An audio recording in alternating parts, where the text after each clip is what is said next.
Olá pessoal, espero que todos estejam bem. Professor Daniel aqui, professor de língua portuguesa. Vamos aí para mais uma correção, uma devolutiva, né, de atividades aí que temos trabalhado durante a semana. Especificamente, esse vídeo aqui vai tratar da devolutiva e correção de dois poemas de um dos principais nomes aí do romantismo brasileiro, que é Castro Alves. Esse autor ele pertenceu à terceira geração romântica, conhecida como geração condoreira, né? Até uma referência aí ao condor, que é uma ave aí de rapina muito semelhante à águia, né? Muito simbolicamente aí adotada devido à sua visão ampla, né? A seu aspecto, né? De dominância aí, né? Com relação aí ao espaço, né? E até as outras aves, já que é um animal predador também.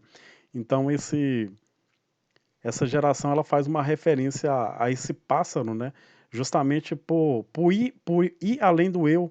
As primeiras gerações elas ficaram muito presas ao eu, aos sentimentos, às emoções, enquanto a terceira geração não. Ela quis o quê? Transpor, né, essa barreira do eu e tratar de temas socialmente relevantes. Daí, por exemplo, nasce uma das principais características aí da terceira geração romântica, que é o abolicionismo, a temática aí bastante adotada aí por Castro Alves, né, que foi e é até hoje, né, conhecido como o poeta dos escravos. Tanto que nessa devolutiva a gente vai tratar de dois poemas específicos aí que tratam dessa temática, que é O Navio Negreiro e Vozes da África. Nessa primeira correção aqui, não vou ler os poemas, apenas comentaria as questões e voltando aí, retomando o texto, na medida que for necessário. A primeira questão sobre esse fragmento, que não é o todo, apenas um fragmento, todo o poema foi disponibilizado em aulas anteriores para que vocês tivessem acesso, né? A questão 1, ela diz o seguinte, o enunciado: assinale a alternativa que não representa uma característica romântica presente no poema. Já estudamos sobre as características românticas. A ideia aqui era que o aluno lesse o texto, retomasse alguns elementos das características românticas e identificasse aquela que não é característica romântica. Como eu já comentei no início do vídeo, acabei de dizer que a terceira geração se contrapõe ao eu, às emoções, ao sentimentalismo. Então é possível identificar no poema sentimentos arrebatadores, né, no sentido que o poeta se vale desse discurso, né, grandiloquente, para dizer assim, né, para chamar a atenção da sociedade para sua causa, né, que é a causa da escravidão dos negros, né, dos afrodescendentes aí. A personificação da natureza em vários momentos do texto, a personificação da natureza aí, né? São filhos do deserto, onde a terra expôs a luz, né? Aqui nós temos um exemplo, né, de personificação da terra personificada, né? Da luz personificada. Se a estrela se cala, né? Nós temos outro exemplo aqui também, né? Ao verbo calar sendo atribuído uma característica estrela, que é uma característica de pessoa, né? Então há essa característica aí presente. Atitude poética melancólica, bom, pode ser essa, né? E tonalidade declamatória do discurso. É o que eu falei, é um dos recursos que o autor utiliza para poder chamar a atenção, né, dos seus leitores, da sociedade naquele momento. E é uma das grandes características aí da terceira geração, né? Essa sentimento grandiloquente, né? Se valer de palavras, expressões, né, que tem um certo efeito de sentido.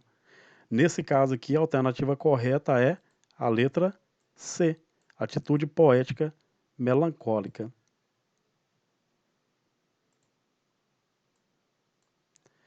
A questão 2, o discurso eloquente, acabei de fazer o comentário sobre esse recurso, índice da poesia condoreira revela-se no poema pela presença de antíteses e imagens bucólicas, quer dizer, palavras de sentido contrário e retomadas ali de elementos do campo, da natureza, a gente percebe ali que não, né?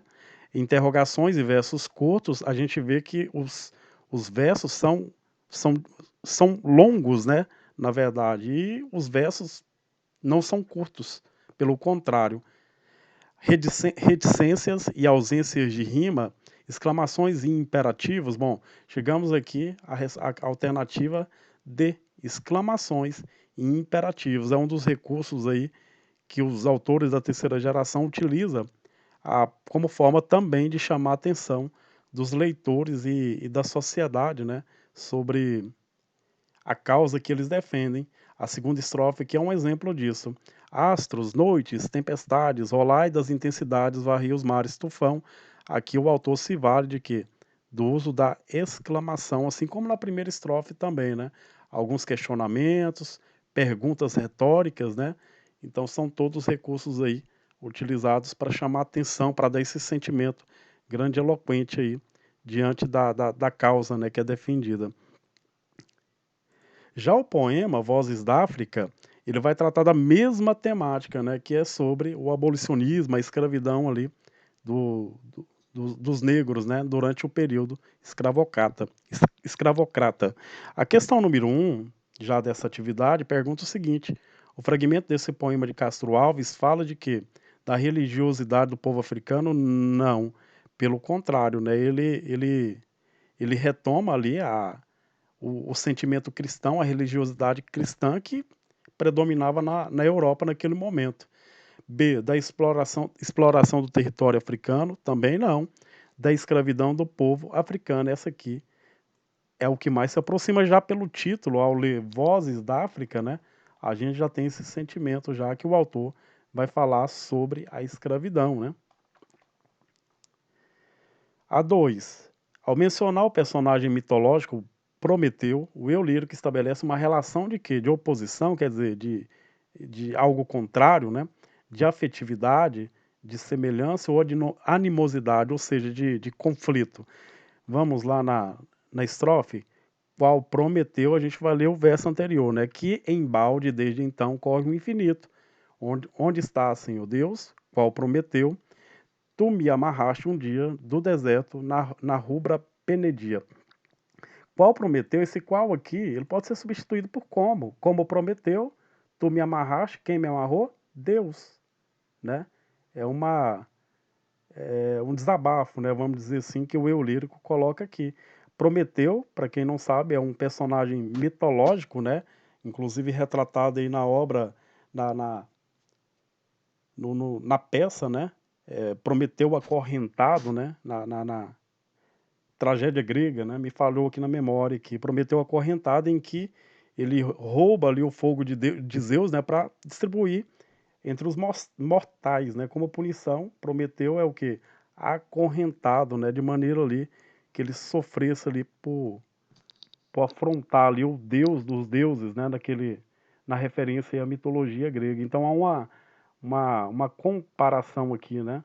Então, portanto, nós vamos ter o quê? Uma relação de semelhança, uma comparação por meio de uma relação de semelhança entre o eu lírico e Prometeu.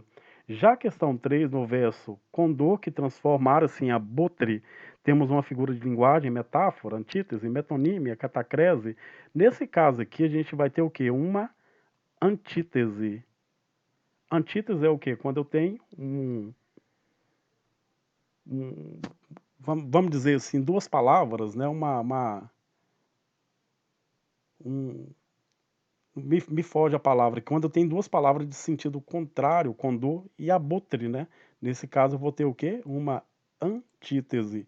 O condor, na verdade, é uma oposição ao abutre, no sentido de que o condor, ele é uma árvore de rapina aí mais europeia, do velho mundo, vamos dizer assim, enquanto que o abutre, né, seria o condor, né, do velho mundo. Só que aqui ele faz essa oposição no sentido de que eles se transformaram aqui num abutre, já que esse animal aqui na América se alimenta de carniça, né, de restos de animais. Então, quer dizer, ele se compara de uma forma muito negativa aqui nessa oração, né.